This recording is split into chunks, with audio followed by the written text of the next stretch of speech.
Hello भाई, नमस्ते। आपके लिए लाए हम मोस्ट इम्पॉर्टेंट क्वेश्चन फिजिक्स का, वो भी भाई वन शॉट। ठीक है, वन शॉट अगर इतना पढ़ लीजिएगा 40 टू है और 40 टू हम बताएंगे। ठीक है, ये मोस्ट इम्पॉर्टेंट अगर भाई पढ़ लोगे तो ये वन शॉट है, 2-2 नंबर का आएगा। ठीक है, पॉलीटेक्निक फर्स्ट सेमेस्टर का है जो 18 से पेपर में आएगा। फिजिक्स का है, पहला है। तो पृष्ठ तनाव का बीमीय सूत्र होता है लंबाई गुणे चौड़ाई, जो MLT-2 गुणे L होता है। L सॉरी, यहाँ बटे रहेगा, लंबाई भागे चौड़ाई शायद ऐसा। नहीं, सही है, हाँ। तो एल ये ऊपर हो जाएगा और ये नीचे हो जाएगा, लंबाई नीचे हो जाएगा तो हो जाएगा MLT-2 बटे L।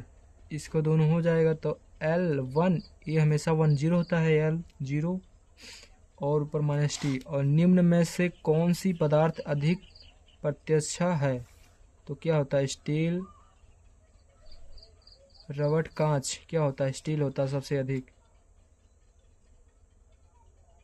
कैल्सलीन में पानी चढ़ने का कारण होता है पृष्ठ तनाव। पृष्ठ तनाव के अंदर जब खिंचाव हो तो सबसे ज़्यादा किसके तनाव होते हैं? पृष्ठ तनाव के कारण। एक कमनी में सचित्र ऊर्जा होती है, स्थानांतरित ऊर्जा। स्थानांतरित होता है, स्थान इकट्ठा रहता है ना तो स्थानांतरित हुए। प्रतिबल का SI मात्रक होता है पास्कल, न्यूटन मीटर स्क्वायर। ठीक है, उसके बाद 0 सेल्सियस ताप को केल्विन में बदलिए। तो 0 सेल्सियस के सूत्र होते हैं K बराबर 0 प्लस 273 से अगर जुड़बो तो 273 आए, तो 273 केल्विन हो जाए। एक बीमाहीन राशि का नाम बताए। तो एक बीमाहीन के नाम राशि जो होता है कोण होता है। ठीक है, कोण या विकृत या अपूर्णांक तीनों होते, चाहे जो लिखो, एक है पर कोण चाहे मी का लिखो चाहे का लिखो। एक उदाहरण दीजिए जिसमें कार्य शून्य हो। कार्य शून्य हो, शून्य मतलब 0 हो, तो क्या होगा? दीवार का ना हिलना। दीवार अगर दीवार का ढकेलोगे तो वो हिलेगा? नहीं हिलेगा ना, तो उसका कार्य कहाँ हो रहा है? नहीं हो रहा है ना, तो शून्य होगा। तो वही लिखा है, जब हम दीवार को धक्का देते हैं तब दीवार नहीं हिलती, वही कार्य शून्य है। ठीक है, स्पर्श कोण को परिभाषित कीजिए। स्पर्श कोण, ठीक है, तो स्पर्श कोण द्रव के ठोस के किसी संपर्क बिंदु, द्रव के पृष्ठ पर खींची गई स्पर्श रेखा तथा ठोस के पृष्ठ पर द्रव के अंदर की गई खींची गई रेखा को स्पष्ट कोण कहते हैं। खींची गई रेखा मतलब द्रव के अंदर, मतलब ठोस, द्रव के अंदर अगर ठोस को खींचोगे मतलब द्रव के ठोस के संपर्क में आने में, और जो खींची गई रेखा है उसके अंदर जो स्पर्श रेखा बनता है उसे हम क्या कहते हैं? स्पर्श कोण कहते हैं। KWH किसका मात्रक है? इसका SI मात्रक में मान लिखिए, SI मात्रक मान तो SI मात्रक, तो SI मात्रक इसका विद्युत ऊर्जा होता है। ठीक है, विद्युत ऊर्जा का, और इसका SI मात्रक होता है जूल। सॉरी, इसका KWH का किलोवाट घंटा किसका मात्रक है? किलोवाट घंटा मतलब किलोवाट घंटा, KWH किलोवाट घंटा किसका मात्रक है? तो ये विद्युत ऊर्जा का मात्रक है। ठीक है, इसका SI मात्रक होता है जूल। ओके भाई, अब आगे आप बताए कि प्लेटफॉर्म पर सामान लेकर जाते हुए कुली द्वारा कितना कार्य किया जाता है? शून्य कार्य होता है, क्योंकि अगर वो लेफ्ट मतलब आगे साइड अगर जाएगा तो उसका कार्य क्या होगा? शून्य होगा। ठीक है,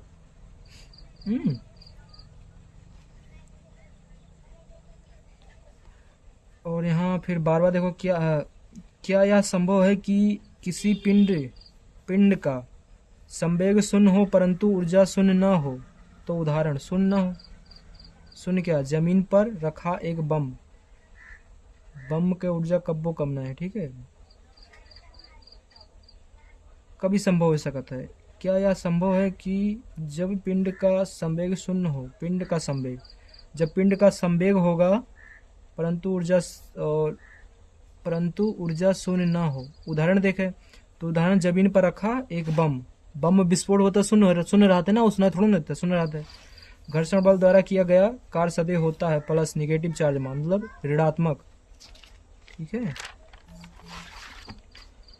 यदि किसी बल में F व F2 लंबवत है तो उसका परिमाणिक क्या होगा? जो इसका सूत्र होता है F बराबर F स्क्वायर 2 1 प्लस F का स्क्वायर 2 बटे पाइथागोरस प्रमेय का ये आधारित है। ठीक है, पाइथागोरस प्रमेय। और ये लिखा है वेक्टर के मध्य कोण ज्ञात कीजिए। जो वेक्टर का कोण ज्ञात करो तो वेक्टर ए गुणे वेक्टर बी ए बी और बी का दिया वेक्टर पी क्यों, तो इसका होता है वेक्टर ए गुणे वेक्टर बी, तो ये बराबर हो जाए साइन थीटा, और वेक्टर पी और वेक्टर क्यू बराबर हो जाएगा वेक्टर क्यू बराबर कॉस थीटा। ठीक है, यहाँ देखा यदि पृथ्वी अचानक अपनी ध्रुव पर बंद कर दे तो गुरुत्वीय त्वरण के मान पर क्या प्रभाव पड़ेगा? कोई प्रभाव नहीं पड़ेगा। ठीक है, क्योंकि ध्रुव पर पहले से ही केंद्र पाश बल शून्य होता है। केंद्र पाश मतलब स्थित होता है। ठीक है, स्थित मतलब केंद्र, जब उसके केंद्र में जाओगे तो एक होता है केंद्र पाशक होता है, उसके स्थान पे मतलब ग्रहण होता है, इसीलिए कोई प्रभाव नहीं पड़ेगा, चाहे धस जाए चाहे फट जाए। 1 केजी वस्तु का भार किस स्थान पर अधिक होगा? ध्रुव पर या विषुबल या वृत्त पर? 1 केजी किलोग्राम भार ध्रुव पर अधिक होगा। ध्रुव मतलब केंद्र पर 1 केजी जब किलोग्राम उस पर करोगे भार तो किस पे? ध्रुव पर अधिक होगा। लोड ज़्यादा पड़ जाएगा ना तो अधिक होगा।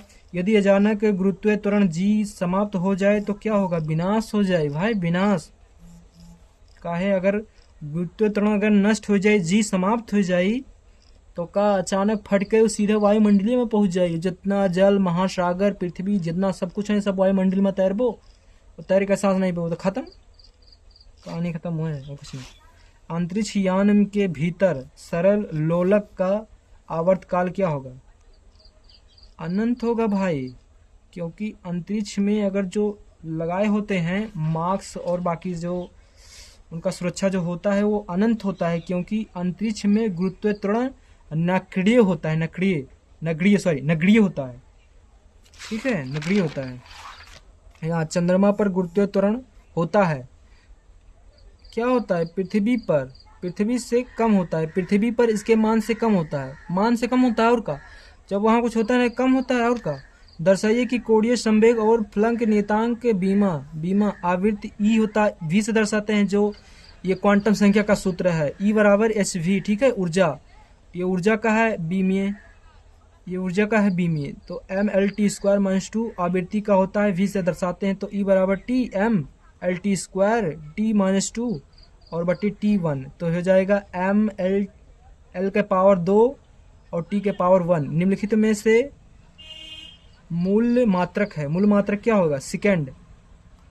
क्या होगा? सेकंड। लीटर नहीं होगा, केल्विन भी नहीं होगा, सेकंड होगा। मूल मात्रक है ना। मूल मात्रक हमारे कितना होते हैं? शायद 12 के 13 होते हैं मूल मात्रक। हाँ, निम्न में से सार्थक अंकों की संख्या बताए। सार्थक अंक भाई का देखो, सार्थक अंक बताते। ठीक है, अगर लेफ्ट और राइट अगर दोनों तरफ 0 हैं तो वो नहीं जोड़े जाएंगे, अगर बीच में रहेंगे तब जोड़े जाएंगे। ठीक है, लेफ्ट राइट अगर 0 रहेंगे तो नहीं जोड़े जाएंगे, अगर बीच में 0 रहेंगे तब जोड़े जाएंगे। जैसे यहाँ पर दशमलव लगा है तो दशमलव हटाएंगे तो 6 यहाँ आ जाएगा, 0 वहाँ साइड चला जाएगा, लेफ्ट हो जाएगा, 2 यहाँ आ जाएगा, तो इसमें 2 है।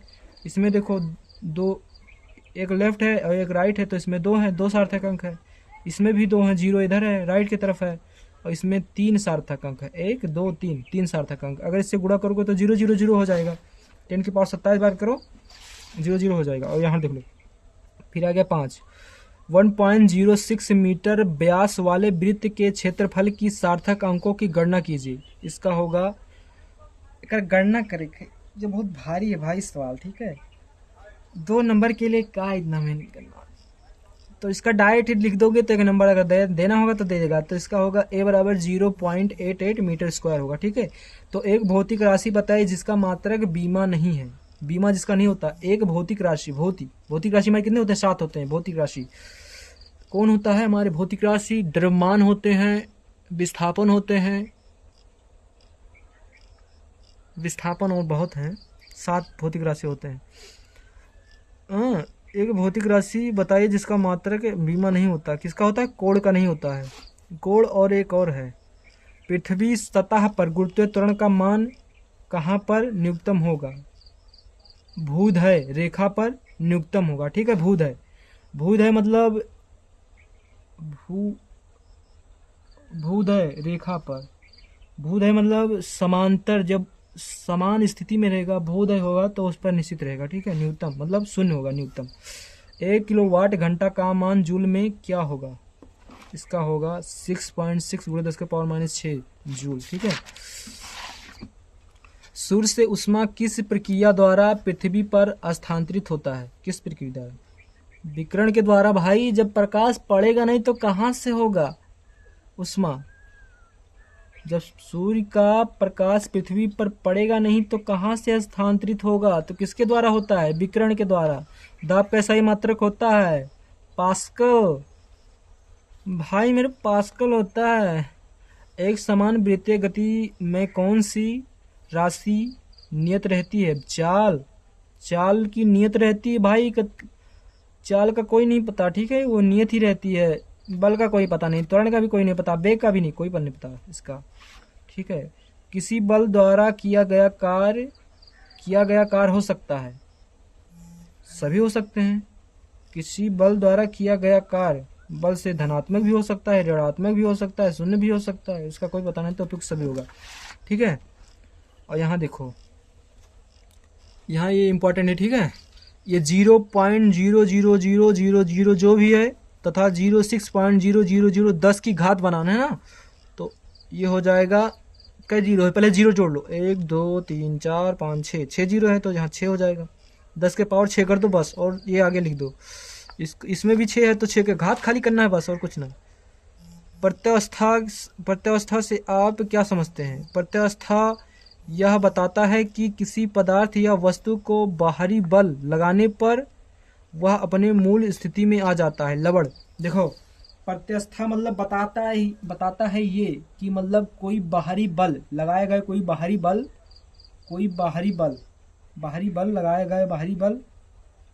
अगर कोई बाहरी बल लगाते हो, अगर से कुछ रबड़ को खींचते हो, मतलब बाहर से तो खींचते हो, रबड़ बाढ़ जाएगा, फिर अपने मूल अवस्था में आ जाएगा। ठीक है, तो उसका उदाहरण वही रबड़ है। अगर रबड़ को कितना भी खींचोगे तो अपने मूल ही अवस्था में आ जाएगा। ठीक है, रबड़ होगा। तो एक फिसंग को सामान्य स्थिति में x दूरी पर विस्थित किया जाता है। किसी फिसंग में सचित्र परिस्थिति स्थित ऊर्जा कितनी होगी? तो स्थिर ऊर्जा होगी इसकी U बराबर 1/2 kx² होगा। ठीक है। फिर यहाँ देखो बार बार, बल आघूर्ण से आप क्या समझते हैं? इसका ऐसा ही मात्रक। बल आघूर्ण क्या है यार? बल आघूर्ण किसी वस्तु पर लगाया गया बल आघूर्ण किसी वस्तु पर लगाया गया बल आघूर्ण प्रभाव है जो किसी वस्तु को किसी भी दिशा में घुमाया जा सकता है। देखो, बल आघूर्ण के लिए एग्जाम्पल हम देते हैं, लगाया गया बल किसी भी दिशा में घुमा सकता, जैसे चांदी ना चाहिए, लगाया गया वस्तु को किसी भी दिशा में घुमाया जा सकता है। ठीक है, किसी भी लगा दिशा में घुमाया जा सकता है, दिशा में। हाँ, ट्रैक्टर समझ लो, ट्रैक्टर। ठीक है, ट्रैक्टर अगर किसी भी दिशा में घुमाओगे तो घूम जाएगा। ठीक है, तो वही है बल आघूर्ण। कौनो भी दिशा पलटो, यह दिशा पलटो, जैसे चलाओ, यह दिशा में लेकर जाओ, वही दिशा में लेकर जाओ, वही दिशा में। इसका ऐसा ही मात्रक होता है न्यूटन मीटर। ताप तथा उष्मा में भेद कीजिए। ताप किसी वस्तु के कणों की औसत गति और ऊर्जा का मापन है, जबकि ताप को ठंडा अवस्था में करता है। देखो, ताप क्या करेगा? ताप बढ़ाएगा और उष्मा कम करेगा, बस यही है और कुछ ना। ठीक है। उष्मा चालकत गुणांक को परिभाषित सर्वाधिक उष्मा चालकत पदार्थ कौन सा है? भाई सबसे अधिक उष्मा चालकत पदार्थ कौन सा है? उष्मा चालकत सदैव ज़्यादा होता है। यह किसी उष्मा या पदार्थ चालकत क्षमता कम करता है। ठीक है, उष्मा चालकत सदैव ज़्यादा ही होता है। ठीक है, इसमें कहा देखो, उष्मा चालकत गुणांक की परिभाषा दीजिए। परिभाषा देखें, सर्वाधिक उष्मा चालकत पदार्थ कौन सा है? कौन सा पदार्थ है भाई? का है? हीरा है, सॉरी हीरा है। हीरा सबसे किसमें? हीरा है, हीरा। उष्मा चालकत्व सबसे ज़्यादा हीरा में होता है, इसमें हीरा में होता है। यह किसी उष्मा या पदार्थ चालकत्व क्षमता को कम कर सकता है, ठीक है, हीरा।